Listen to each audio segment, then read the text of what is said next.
प्यारे विद्यार्थियों सुप्रभात। तो प्यारे विद्यार्थियों, आज हम अध्ययन करेंगे रसखान जी के ही सवैया है जो उनके तृतीय पद की। तो चलिए अध्ययन करते हैं। मोर पखा सिर ऊपर राखियो, गुंज की माल गरे पहिरोगी, ओढ़ी पीतम्बर लई लकुटी, बन गोदन गवारनी संग फिरोगी। भाव तो वो ही मेरो रसखानी, सो तेरे कहे सब स्वांग करोगी। या मुरली धर की अदरान धरी, अदरा न धरोगी। तो इस अवतरण में यहाँ पर गोपियों का जो कृष्ण के प्रति प्रेम है, उसे पाने की जो उनकी इच्छा है और प्रयास है, उसका वर्णन किया गया है। कृष्ण गोपियों को इतने रास आते हैं कि उनके लिए वे कुछ भी करने को तैयार है, लेकिन एक कार्य है जिसको वे बिल्कुल भी नहीं करना चाहेगी या नहीं करेगी। वह क्या, आप सभी जानते ही है कि गोपियाँ जो कृष्ण की बांसुरी थी उससे बहुत बैर रखती थी। तो उसी का इस पद में वर्णन किया गया है।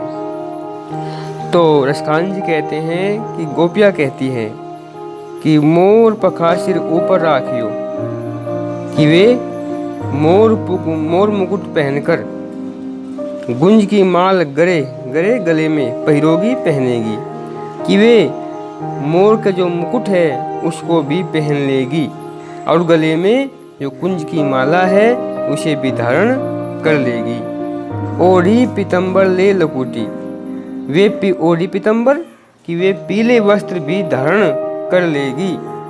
ले लकुटी और लकुटी लाठी, और लाठी लेकर गोदन गाय गवानी गवालों के संग संग फिर लेगी, अर्थात घूमेगी। वे पूरे दिन गायों और गवालों के साथ घूमने को भी तैयार है। भाव तो वो ही मेरी रसखानू, तो रसखान जी कहते हैं कि वे हमें बहुत अच्छे लगते हैं। हम उनके लिए सो तेरे कहे सब स्वांग करोगी, हम उनके लिए कुछ भी स्वांग करने के लिए तैयार है। तो गोपियाँ कहती है कि हम कृष्ण का प्रेम चाहने के लिए कुछ भी करने को तैयार है। अर्थात वे मोर मुकुट पहनकर, गले में माला डालकर, पीले वस्त्र धारण कर, हाथ में लाठी लेकर पूरे दिन गायों और गवालों के साथ घूमने को तैयार है। लेकिन या मूली धर की अदरान धरी, अदरा ने धरोगी, अदरान होठों पर धरी रखी। तो वे गोपियाँ कहती है कि हम जो मूलीधर के होठों से लगी बांसुरी है वे उसको अपने होठों से कभी नहीं लगाएगी। अर्थात क्योंकि श्री कृष्ण जी मुरली को हमेशा अपने होठों से लगाए रखते हैं और उसको बजाते रहते हैं, इसलिए वे गोपियाँ उस बांसुरी से बहुत बैर रखती है। तो इसलिए कहती है कि हम सब कार्य करने को तैयार है, लेकिन उस मूलीधर की अर्थात श्री कृष्ण की जो बांसुरी है उसे अपने होठों से बिल्कुल नहीं छुएगी।